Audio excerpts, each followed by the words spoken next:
유일하신 진짜 하나님을 알아야 된다는 겁니다. 가짜 하나님을 유일한 하나님으로 믿어도 그것은 영생과는 무관한 것이죠. 유일한 참 하나님뿐만 아니라 예수 그리스도, 그의 보내신 자 예수 그리스도를 알아야 된다고 말씀하신 것이 예수님의 기도에 나와 있는 말씀입니다.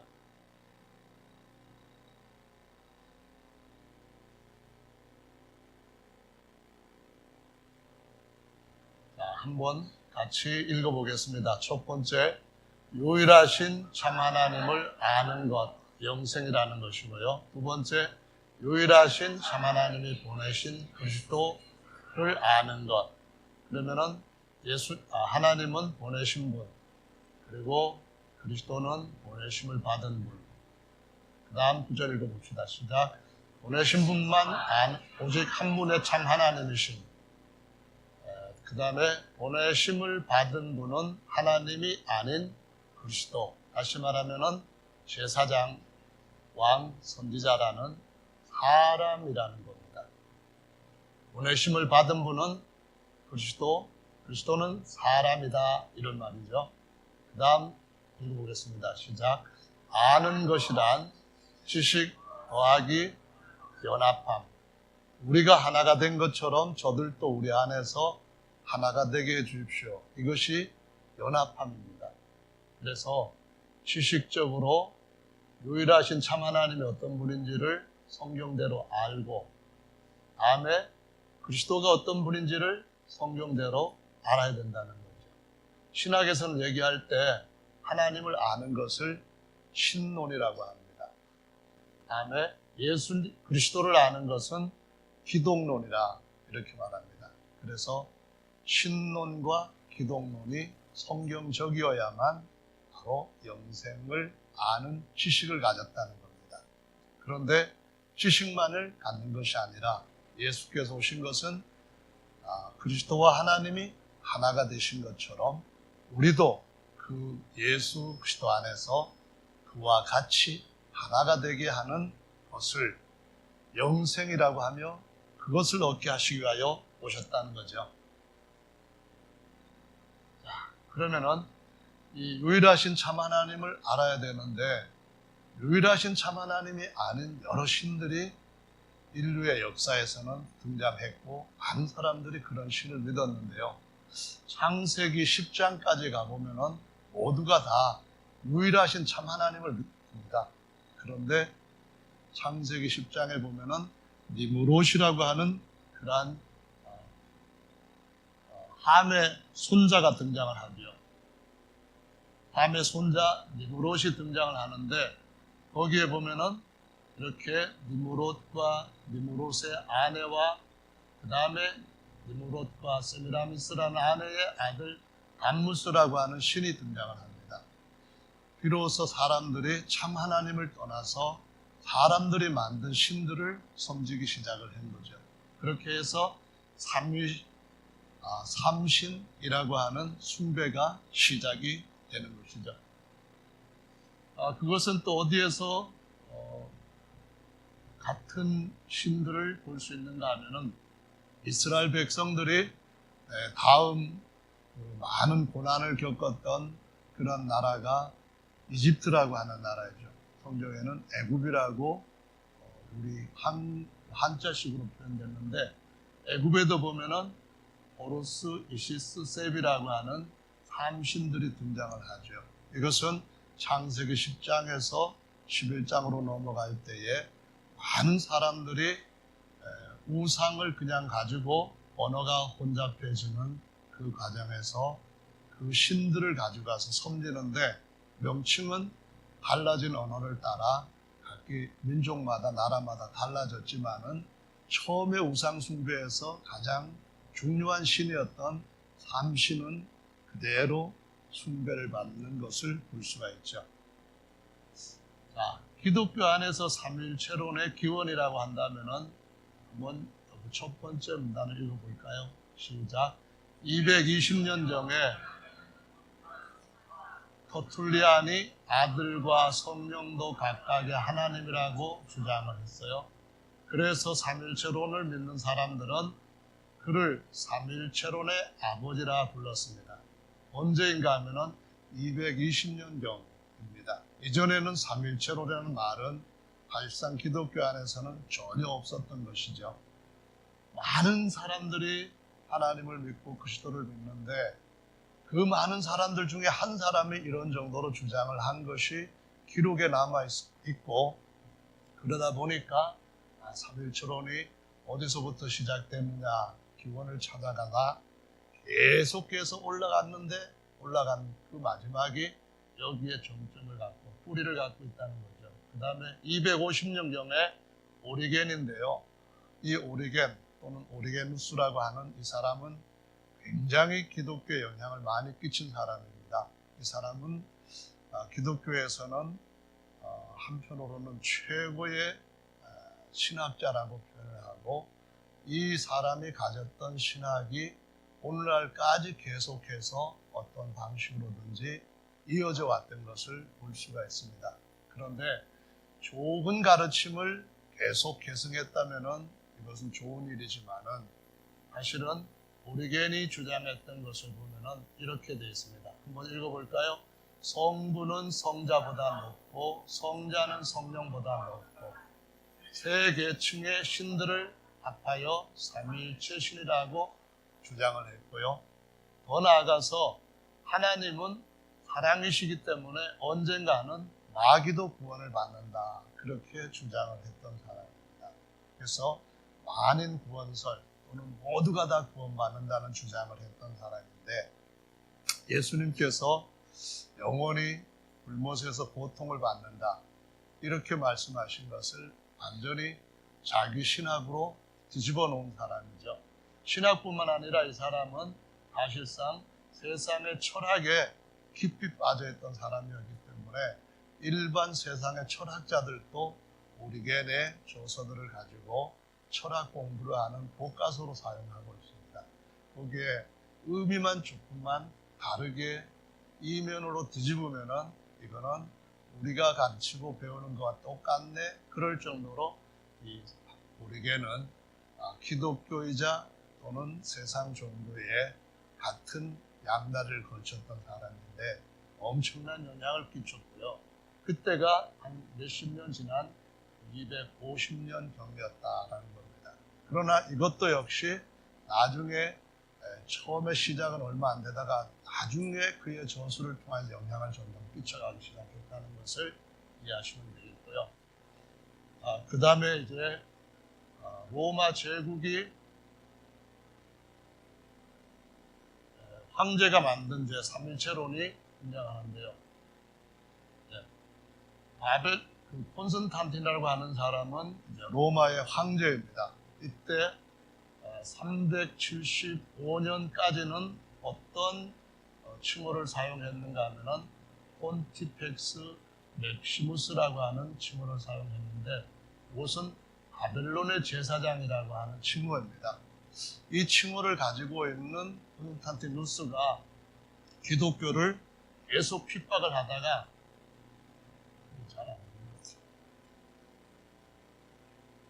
계속 핍박을 했는데 주후 64년에 네로 황제 때부터 핍박이 시작이 돼가지고 콘스탄틴에 이르기까지 기독교가 계속 핍박을 받았습니다. 그런데 기독교가 핍박을 받을수록 더 번창을 하는 거예요. 그래서 이 교도들이 이제 문을 닫게 되니까 더 이상 기독교를 없애서 나라를 바로 로마의 종교를 바로잡고 로마의 황제들이 숭배를 받는 이러한 정책을 이어갈 수 없겠다 해가지고 기독교를 313년에 공인을 해줍니다.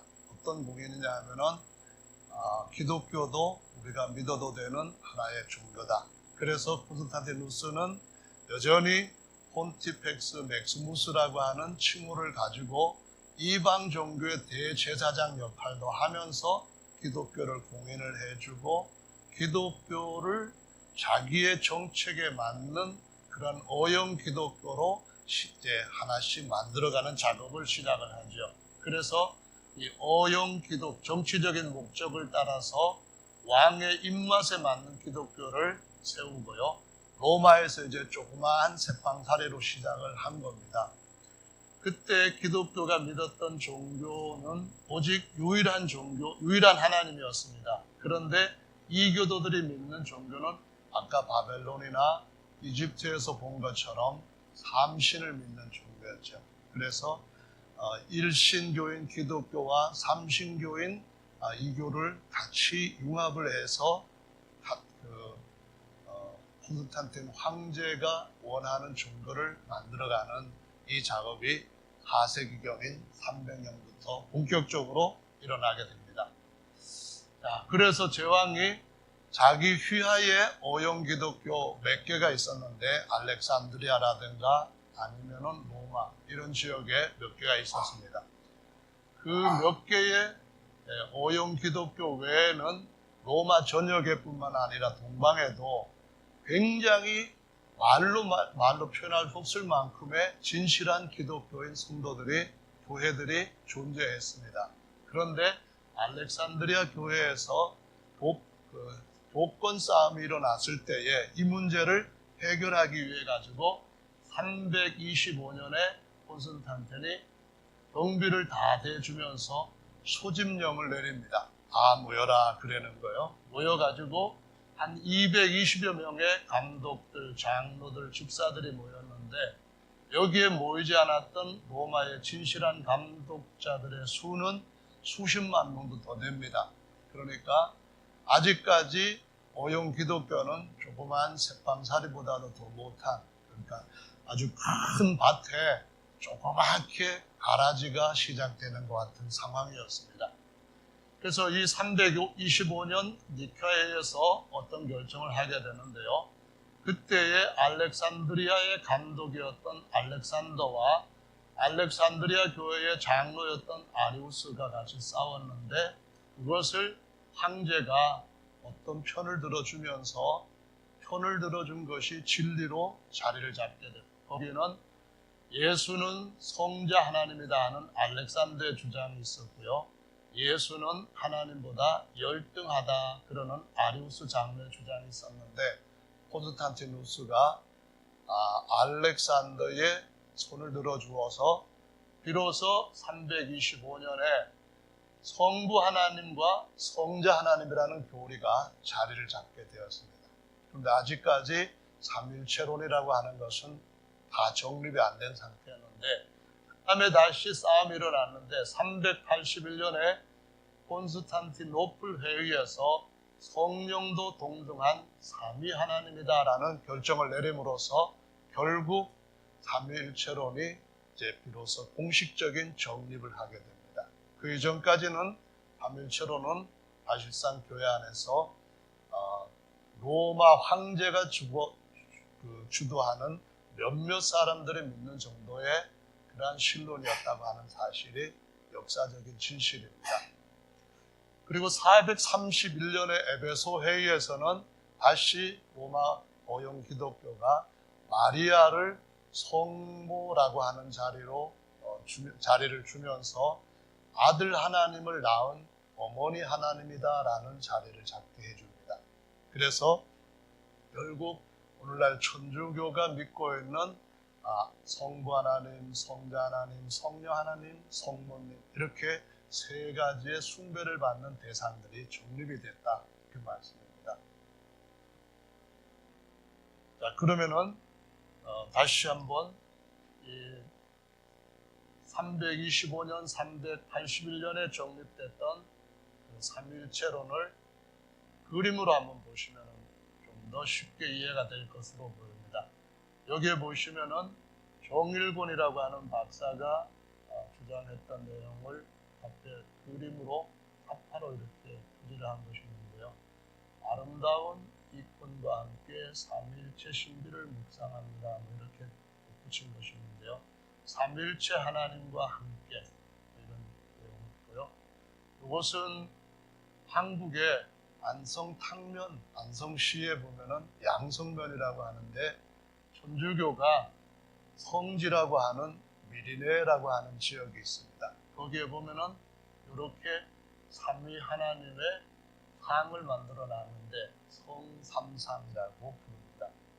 여기에 보시면은 십자가를 들고 있는 이가 우편에 있고, 그 다음에 좌편에 홀이라고 하는 이 막대 같은 걸 들고 있는 성부가 있고요.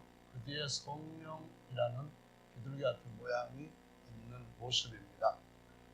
근데 차이점은 아버지 하나님은 수염이 더 길고 아들 하나님은 수염이 좀 더 짧고, 십자가를 들었느냐 홀을 들었느냐 뭐 이런 차이점이 있는데요. 성경에서는 하나님은 보이지 않는 분이고 형상이 하나님 그 영 자체로는 형상이 없는 분이라고 했는데, 이렇게 만들어 놓은, 그려 놓은 이런 그림들을 보시면서 누구나 다 알 수 있는 것은 하나님을 우상들처럼 이렇게 보이는 그림으로 또는 모형으로 만들어 가지고 섬기고 있구나, 이 사실을 알 수가 있게 되죠. 그래서 천주교에서는 10계명을 10개 중에 두 번째 계명에 대해 가지고 이런 세 형상의, 다시 말하면 세 분의 하나님을 믿는 이것, 또는 마리아까지 해서 마리아까지 믿는 이런 믿음이 10계명에 위배된다 하는 사실을 알기 때문에 어떻게 하는가 하면은 2계명 형상을 만들지 말라는 것을 빼버렸습니다. 그 빼버리고 난 뒤에 10번째 계명을 둘로 나누어 가지고 편집을 해서 10계명으로 만들어서 지금도 보면은 천주교에서는 그와 같은 10계명을 믿고 있습니다.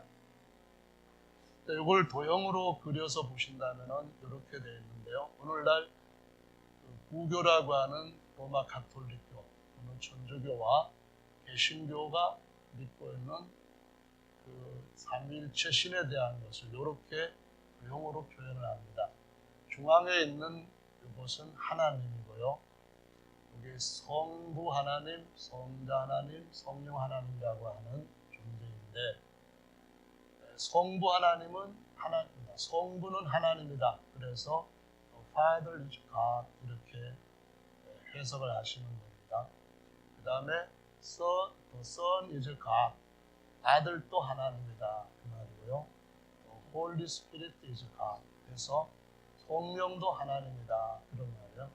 또는 다른 말로 하나님은 성령이다, 하나님은 아버지다, 하나님은 아들이다, 이렇게 이해를 해도 되는데요.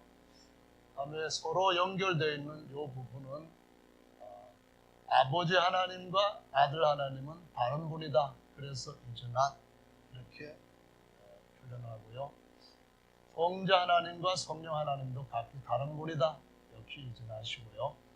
아버지 하나님과 아들 하나님도 다른 분이다, 그렇죠. 그렇게 하면은 세 분이 되는데, 세 분이라고 하면은 성경에 나와 있는 가르침과 곧바로 잘못됐다, 틀렸다 이렇게 지적을 받으니까, 이럴 때는 이것을 보지 않고 얼른 이쪽으로 봐가지고 하나님입니다, 그래서 셋이 하나로 연합되어 있는 하나님이다, 이런 얘기를 합니다. 이쪽에 읽어보시면은 성부 1위 하나님, 성자 2위 하나님, 성령은 성부와 성자로부터 발출된, 여기 성부와 성자로부터 나갔다 해서 발출이라고 하는 신앙용어를 씁니다.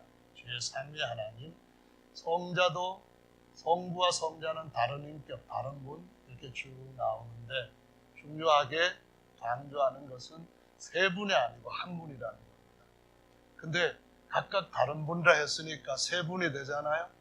그런데 세 분이 아니고 한 분인데, 그럼 오직 한 분이냐 그러면은 그건 아니고, 오직 한 분은 아니고 세 분이다 이렇게 얘기를 합니다.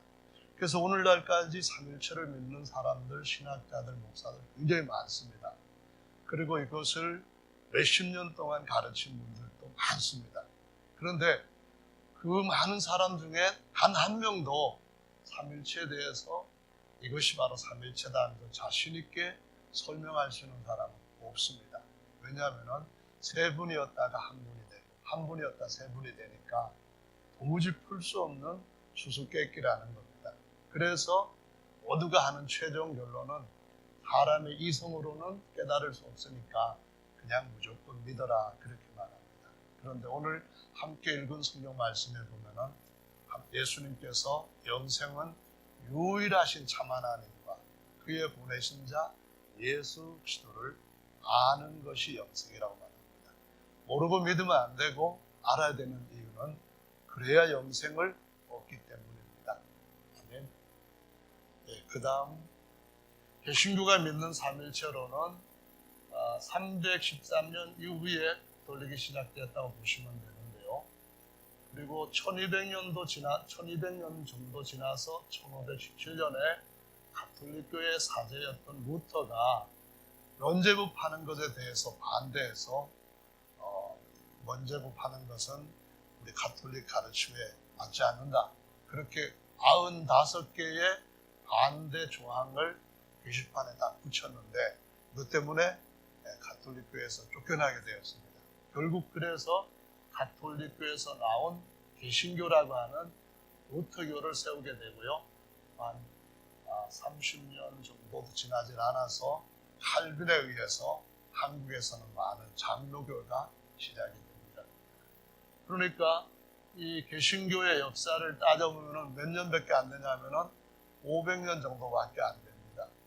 그러니까 2000년 정도의 교회 역사에서 아주 짧은 기간에 개신교가 등장을 해가지고 교회의 어떤 정통성을 갖고 있다고 생각은 하고 자기 나름대로 주장은 해도 그렇지 않다는 것은 가장 중요한 초대교회가 믿었던 유일하신 참 하나님에 대한 진리의 말씀을 회복하지 못했다 하는 그런 것이죠. 요 함을 한번 읽어볼까요? 시작. 신교는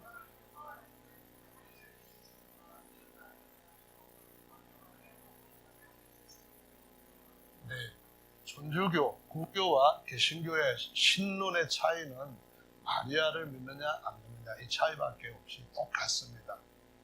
그 다음에 오늘날 많은 기독교는 각각 다른 신론들을 서로 주장하면서 이단이라고 정죄하고 싸우는 중에 있습니다. 그러니까 천주교가 처음에 개신교를 얼마나 많은 핍박과 박해를 통해서 사람을 죽이는 이런 과정을 통해 많은 사람들을 이단으로 몰아서 죽였지만 지금은 세력이 커지다 보니까 그런 일들은 일어나지 않는 시대에 살고 있는 차이밖에 없고 교리상의 차이는 그냥 예전이나 지금이나 똑같다 그런 말이고요. 여호와 증인들의 신론도 개신교가 아니라고 하는 그들의 입장에 따라서 따로 구별할 수 있겠는데요. 325년에 니케아 회의 때에 아리우스의 주장을 거의 똑같이 따릅니다. 개신교는 아타나시우스 또는 알렉산더의 주장을 그냥 따르는 차이점이 있고요. 그들이 여호와 증인들이 하는 주장은 예수는 여호와가 지은 능하신 하나님, 영어로 말하면은 전능하신 하나님은 Almighty God라고 하는데 예수는 Mighty God라고 표현합니다. 여기에 G자와 여기에 G자 차이는 영어만이 그 차이를 나타낼 수 있는데 우리는 그 차이를 글자상으로는 보지 못하죠. 그 다음에 성령은 어떻게 생각하는가 하면은 지정의가 없는 것으로 단지 하나님이 보내시는 또는 아들이 보내는 힘, 에너지나 파워 정도로 생각합니다. 여호와 증인들은 1872년에 러셀이라고 하는 사람이 세운 겁니다. 그리고 그것도 역시 오래되지는 않은 정도이고요. 왕국회관, 하수대 이런 이름으로 불리고요. 지금도 보면은 길거리에 가면은 이렇게 치마를 입은 여성들이 책을 볼 수 있도록 간판대 같이 이렇게 설치해 놓고 두세 명이 같이 책들을 나눠주는 그런 일을 하는 사람들이 여호와 증인들입니다. 근데 신앙 가운데 삼위일체론이라고 하지만은 이걸 또 양태론이라고 하는 이름을 붙여가지고 구별을 하기도 하는데요. 양태란 말은 어떤 말이냐면은 모양이나 상태가 각각 세 가지로 다를 뿐이다. 그런데 일체 하나님이다. 그래서 삼위일체. 삼위는 세 가지 양태일체론 이렇게 이해를 하는 사람들인데요. 여기에 보시면은 하나님, God는 비유할 때는 H2O라고 하는 물에다가 물분자식이죠. 이렇게 해서 하는데요. 사실상은 단일신론입니다. 왜냐하면 아버지와 아들은 다르다. 그것이 삼일체론이고 아들과 성령도 다르고 성령도 아버지와 다른 분이다. 다른 인격이다 할 때는 삼위일체론인데 이것은 아버지와 아들은 같은 분이다. 아버지와 아들 성령은 다 같은 분이다. 모양만 다르다. 그러니까 삼위일체론의 개념을 바꿔가지고 양태, 모양과 상태를 얘기하는 거라고 주장을 하는데요. 한 분의 하나님이 이름과 명칭만 바꿔가지고 역할하는데요. 그래서 성부시대 여호와, 성자시대 예수, 성령시대는 누구냐 하면 새 이름인 안상호, 양태론적 삼위일체론의 대표가 안상호 하나님의 교회라고 하는데요. 여기 저기 서울역 지나서 낙성대역에 보면은 아주 크게 동물을 지어놓고 세계 선교협의회 이런 이름으로도 엄청나게 많이 활동을 하고 있는데요. 여기 보면은 장길자라고 하는 여인을 어머니 하나님이라고 섬기고 있습니다. 지금 살아있는데요. 자녀를 둘 정도 낳고 남편과 이혼을 했는데 이 장길자가 안상홍의 영부인이다 이렇게 하면서 왜 하나님 아버지만 있느냐? 그러면 우리 여성들은 그 부분에 대해서 불만이다 이래가지고 어머님 하나님도 있어야 된다 주장을 하죠.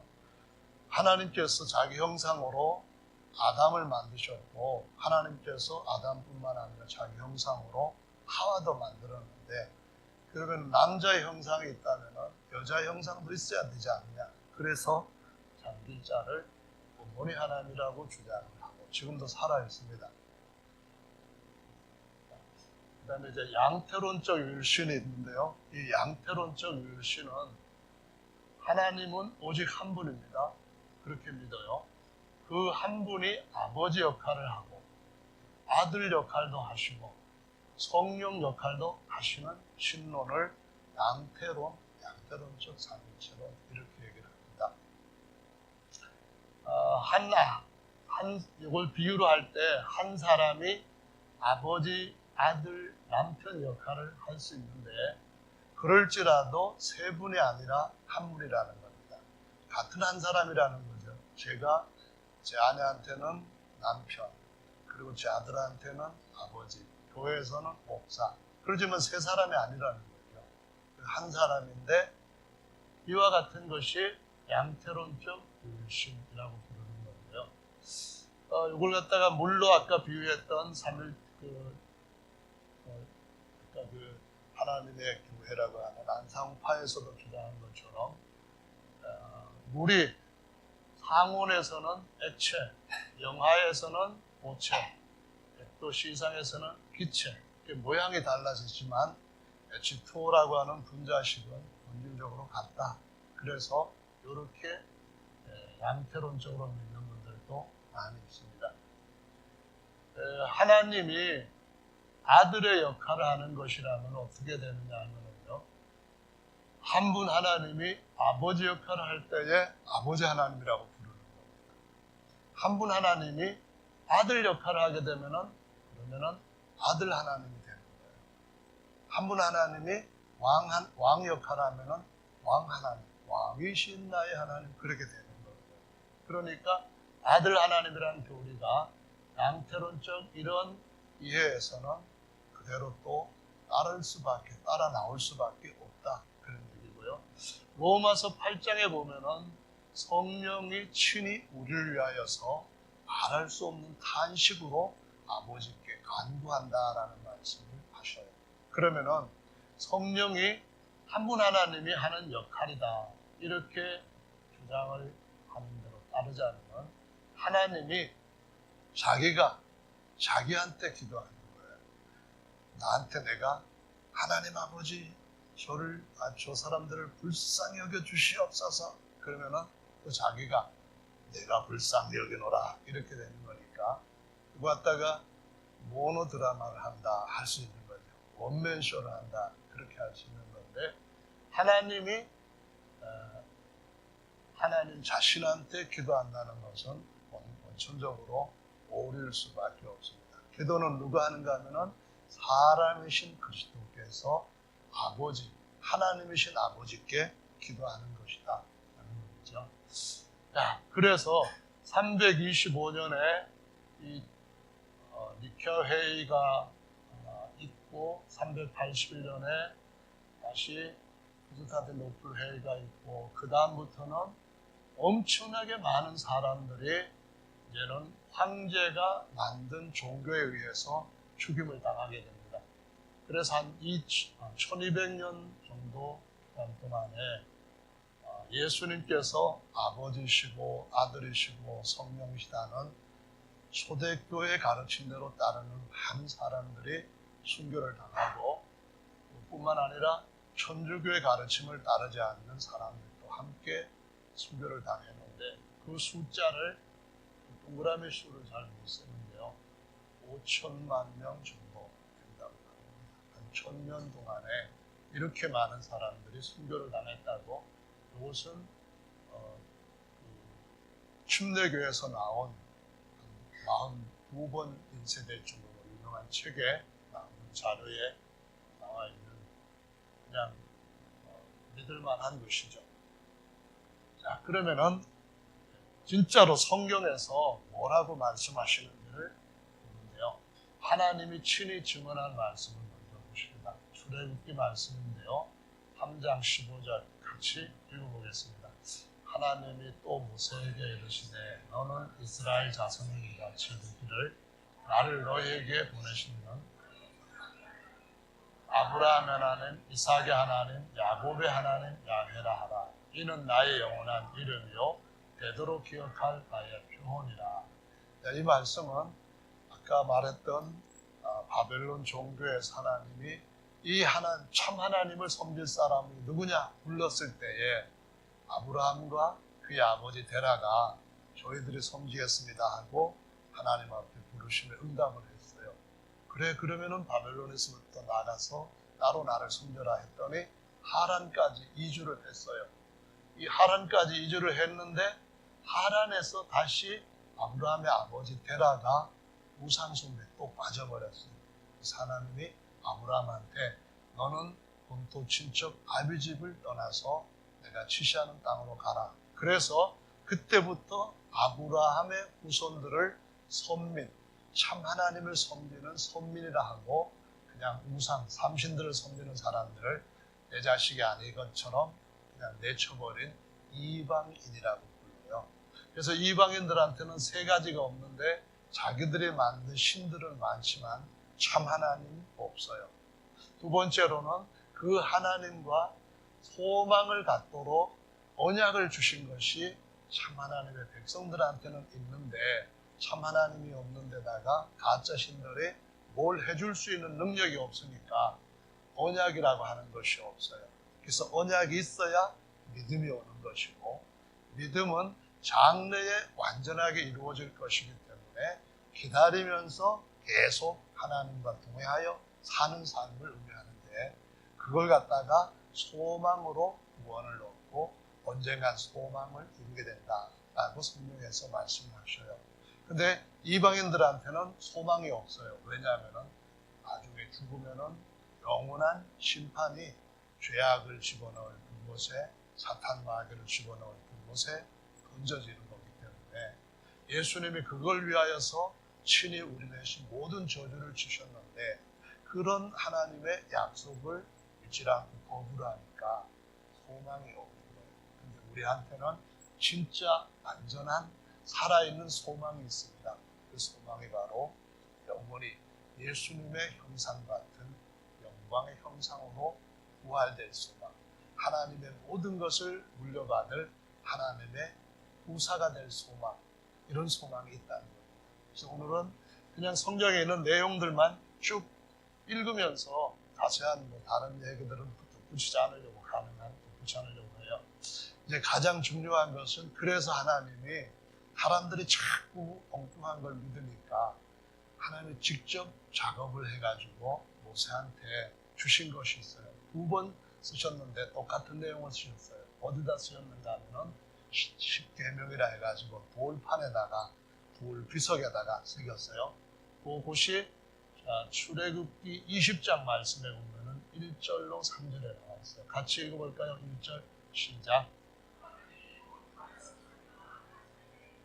나는 너를 애굽 땅 종되었던 집에서 인도하여 낸 너의 하나님 야훼로라. 근데 요거는 히브리 성경에서 하나님이 쓰신 히브리 자신의 성함이에요. 그래서 4개 글자예요. 이렇게. 그 다음에 3절 시작. 너는 나 외에는 다른 신들을 내게 행할지니라. 네. 여기에 요 하나님이 엘로힘이고 요 하나님 외에 다른 하나님을 앞에다 두면은 제일 첫 번째 하나님의 계명을 범하는 거예요. 그러니까 우리가 예수님을 하나님이라고 믿는다면은 그러면 어떻게 해야 된다는 거예요? 예수님이 그 하나님이 우리의 구원을 위하여서 영으로 계시던 분이 자신의 모든 영광을 다 비우고 너무 허접한 사람의 육체를 입고 오셔서 저주를 대신 다 지셨구나. 그걸 믿는 거예요. 다른 하나님이 아니라 바로 그 하나님이 그 엄청난 사랑을 우리한테 쏟아 부어 주셨다고 하는 것을 똑바로 믿는 거예요. 아멘. 근데 이 돌판에다 새긴 것은 그 철판에다 새기면은 돌판에 새긴 것보다 오래 안 가요. 왜 그러냐면은 산화가 되기 때문에. 돌판에 새기면은 땅에 묻어놔도 오히려 오래 많이 가요. 그냥 비석을 세우는 이유가 그 돌로 세우는 이유가 석비를 세우는 이유가 그거를 해야 오래 가니까요. 그래서 하나님이 요거를 새겨 주셨는데 요것을 어떻게 하라는가 하면은 성전에 그 법궤라고 하는 걸 만들게 하시고 그 안에다가 넣어서 보관하게 하셨어요. 그래서 이 법궤 안에 하나님이 친필로 쓰신 십계명은 언제까지 되었는가 하면 유다 나라가 바벨론한테 그 성전이 파괴돼 가지고 사라졌을 때 성전이 파괴되고 다 포로되고 나라는 망했을 때도 그걸 가지고 바벨론으로 옮겼다가 다시 스룹바벨 성전을 세웠을 때도 역시 법궤는 있었기 때문에 세웠던 거예요. 그러다가 다시 언제까지냐면은 예수님 당시에도 그 성전이 법궤가 있었기 때문에 하나님께서 그 성전에서 예배를 드리는 것들을 쭉 받아오셨어요. 그러다가 추후 70년에 로마가 예루살렘을 완전히 초토화시키면서 모든 것들은 이제 없어져 버렸어요. 그 이후에 지금까지 성전은 세워지지 않고 없어졌는데 다시 유대인들은 성전을 세우려고 해요. 준비들을 다 해놨는데 그 중에 가장 중요한 것은 법궤가 있어야만 되는데 법궤 안에 들어가야 될 것이 3가지예요. 하나는 쌍난 지팡이가 있고요. 또 하나는 썩지 않는 만나 항아리가 있고요. 만나를 넣은 항아리. 또 하나는 십계명을 넣은 것이 있는데 사실은 어느 땐가부터는 쌍난 지팡이와 만나 단위는 없어지고 법궤만 있었다고 히브리서 말씀에 나와요. 근데 법궤는 하나님이 친히 쓰셔야 되는 것이 진짜이거든요.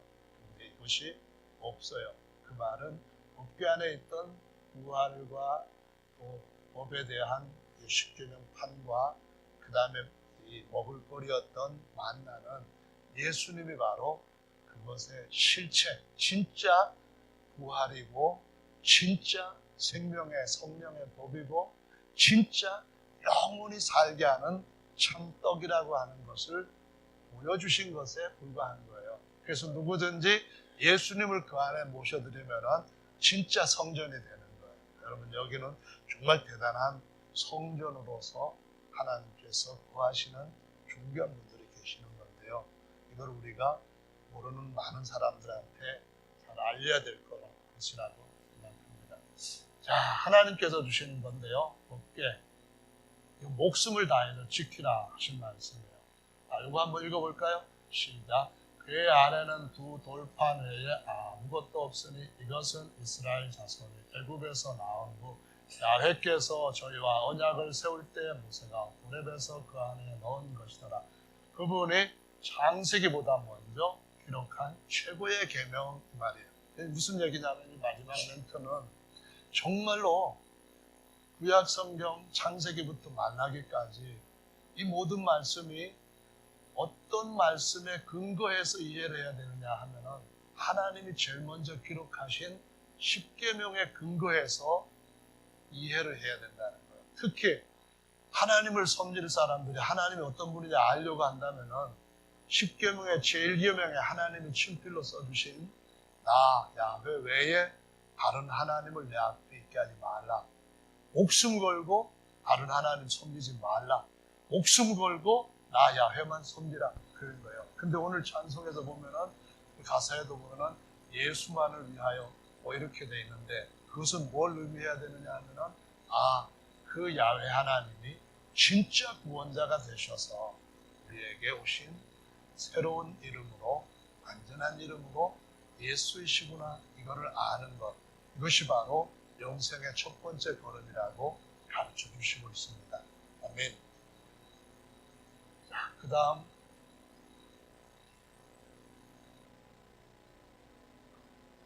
유일하신 참 하나님 이거는 한 분 하나님이라고 하는 의미예요. 히브리어로는 엘로힘인데 그러면 설명을 따로 하지 않겠습니다. 여기에 여호와라고 우리 성경에는 표기했는데요.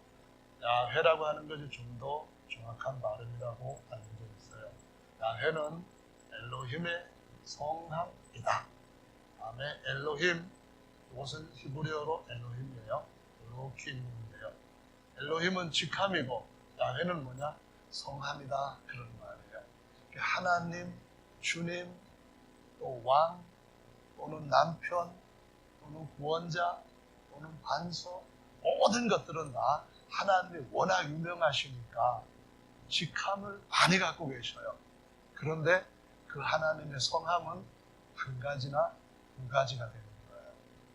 옛날 구약시대 때 성함은 야훼 아마 그럴 거예요.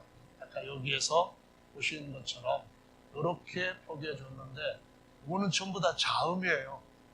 저기에다 모음을 뭔가 넣어야 되는데 그래야만 발음할 수 있는데 이 모음을 유대인들이 다 잊어버린 거예요. 대신 뭐라고 불렀는가 하면은 히브리 말로 아도나이라고 불렀어요. 그래서 오직 아도나이만 믿던 그 바울이 다메섹 도상에서 예수님이 나타나셨을 때 질문을 했어요. 아도나이여 누시옵니까? 물었더니 아도나이께서 대답을 뭐라고 하셨는가 하면은 나는 네가 핍박하는 예수. 이거는 우리말로 예수이고 히브리말로 하면은 네가 핍박하는 여호수아다 그런 말이에요. 그걸 우리말로 하면은 예수다 이런 얘기예요. 그러면 예수님이 누구시라고요?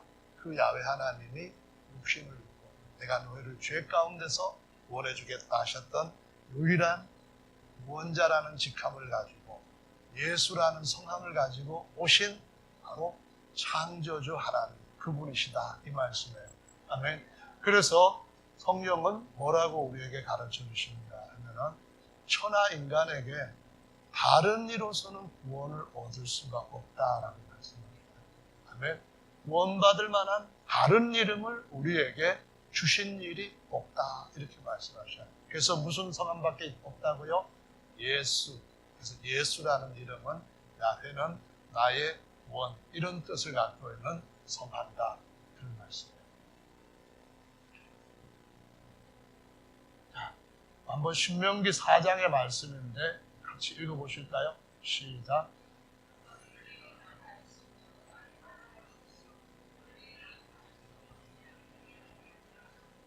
네, 야훼 하나님 외에 무슨 아들 하나님이 있을까요? 없을까요?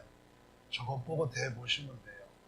야훼 하나님과 다른 성령 하나님이 또 있을까요? 없을까요? 야훼 하나님이 아니라면 다 가짜예요. 그럼 예수님이 하나님이에요? 아니에요? 하나님이에요. 그럼 예수님은 아들 하나님이에요? 아니면 아버지 하나님이에요? 아버지 하나님이십니다. 하나님으로서는 그 아버지가 사람 몸을 입고 오셨는데 그 사람으로 말하자면 아들이시다. 그런 얘기예요. 이해하시겠죠? 자, 39절 또 읽어봅시다. 시작.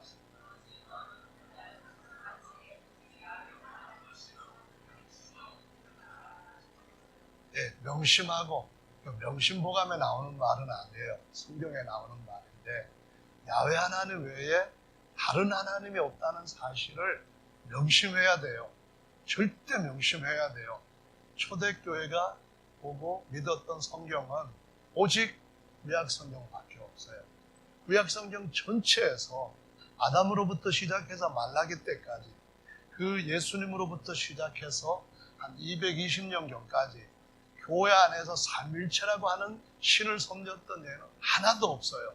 그냥 이사하게 돌연변이라고 할 수 있는 터툴리안 이 작자가 교회에 개심한 지 얼마 안 돼가지고 이방 종교에 있다가 그것같이 생각을 해서 삼위신이라고 하는 이러한 개념을 혼자 주장을 했었는데, 진짜로 명심해야 될 것은 그때나 지금이나 영원토록 하나님은 한 분밖에 없는데 스스로 계시는 그분인 줄로 믿으시기 바랍니다.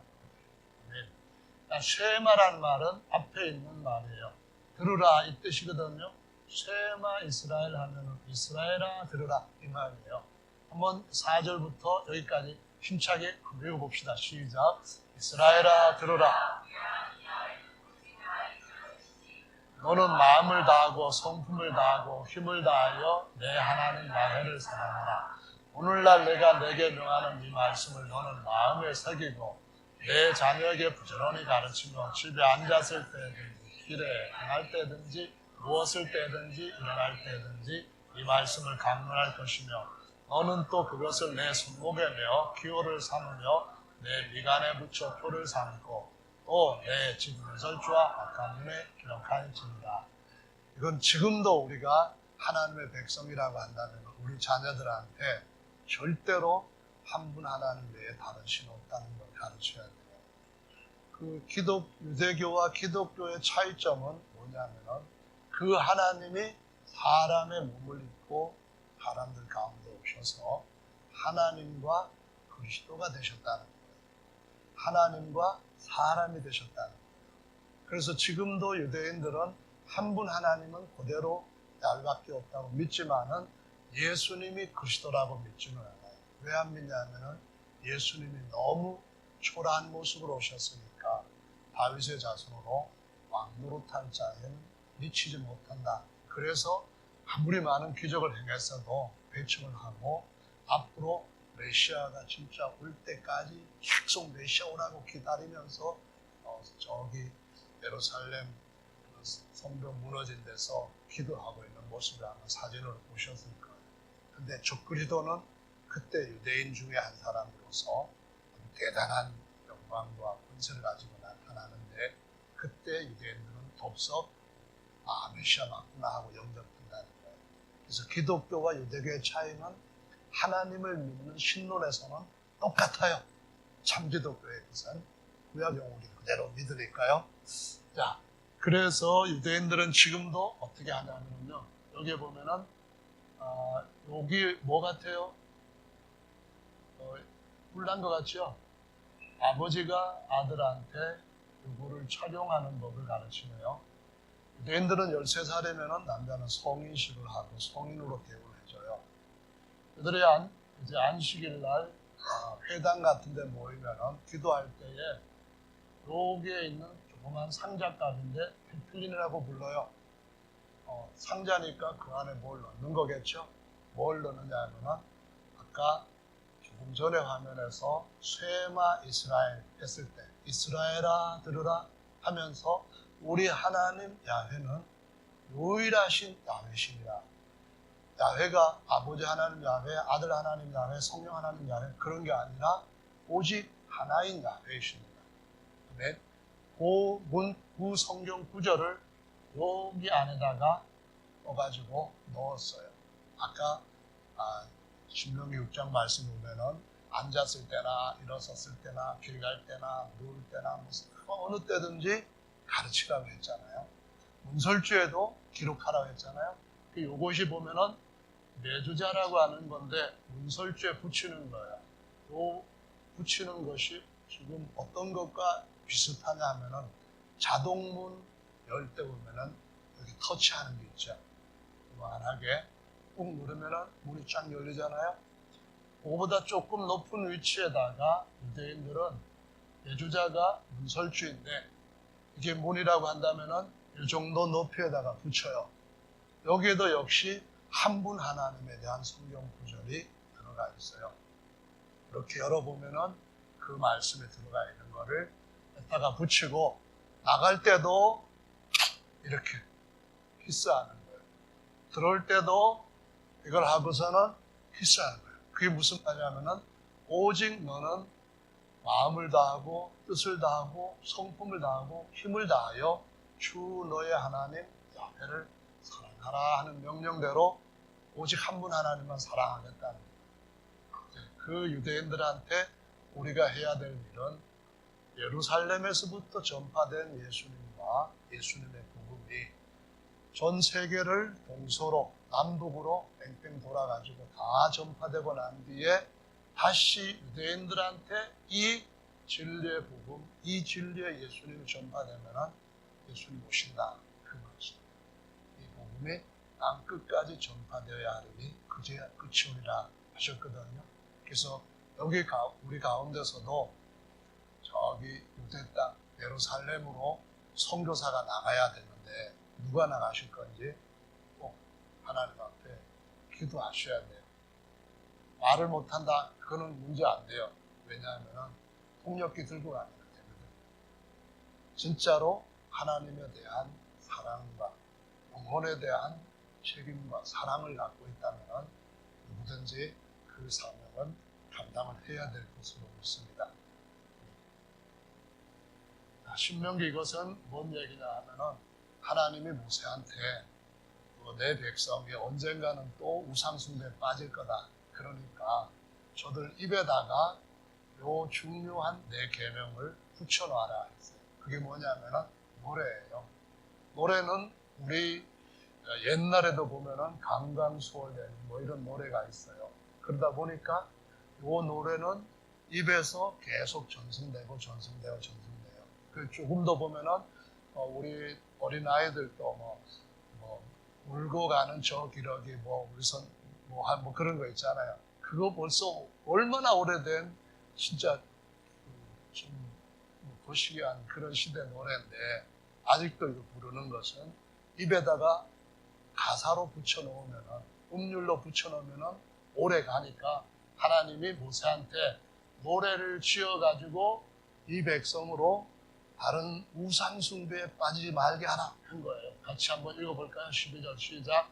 야훼께서 홀로 그들을 인도하셨고 함께한 다른 신이 없었도다. 이제는 나 곧 내가 그인 줄 알라. 나와 함께하는 다른 신이 없도다. 내가 죽이기도 하고 살리기도 하며 상하게도 하며 낫게도 하나니 내 손에서 네 건질 자 없도다. 이것이 바로 모세 오경에서 창세기, 출애굽기, 레위기, 민수기, 신명기 이 오경에서 마지막을 장식하는 말씀입니다. 우리도 마지막에 나 외에 다른 신이 없다고 하는 이 고백을 주님 앞에 해야만 우리의 신앙이 올바른 대상을 섬긴 것으로 마무리가 되는 줄로 믿으시기 바랍니다. 모세오경보다 먼저 기록된 것은 뭐라고요? 십계명, 돌판에 하나님이 친히 쓰신 거예요. 그래서 모세오경이나 나머지 말라기의 모든 말씀, 더더구나 구약 성경만 있던 그 시대의 그 성경을 풀어서 기록한 신약 성경을 이해를 바로 하려면 하나님이 제일 먼저 친히 돌판에 기록해 놓으신 첫 번째 계명에서 벗어나는 해석을 하면은 전부 다 저주를 받은 하나님 말씀을 가감하는 심각한 죄를 저지르고 있다는 것을 보이는 거예요. 그래서 저와 여러분들은 오직 한 분 하나님, 구약에서는 그 이름이 야훼일 것이다 이렇게 학문적으로 추론은 하지만 아무도 단정하지 않아요. 오직 예수님이 내가 아버지의 이름을 받았고 아버지의 이름을 내 제자들한테 알려주었습니다 이렇게 했는데 예수님이 알려주신 이름은 구약의 요 이름을 모음을 어떻게 넣을까 그 방식이 아니었고 아버지께서 자기에게 주신 그 예수라는 이름을 알려주신 거예요. 할렐루야.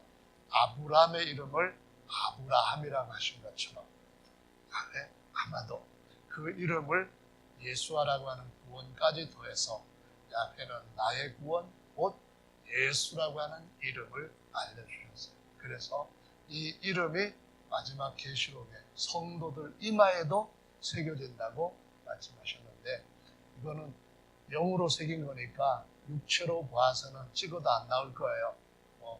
여러분들이 카메라로 찍든 뭘로 찍든 안 보이겠지만 하나님이 아마도 영적 세계에 스캐너로 쫙 보면은 여기에 예수라고 하는 나는 주님의 것이라는 이 아름답고 복된 이름이 기록되어 있을 것입니다. 더 긴데 오늘 오전에는 간단히 여기에서 마무리를 하도록 하겠습니다. 다 같이 이 영상을 누군가는 보고 좀 더 깊은 진리의 말씀 가운데로 한 발 내디딜 수 있는 하나님의 인도하심이 있도록 하나님의 성령께서 역사해 주시도록 같이 기도하는 시간 갖도록 하겠습니다. 다 같이 기도하겠습니다. 하나님은 우리의 기도를 들으시고 일하실 줄로 믿습니다. 언젠가는 이 땅에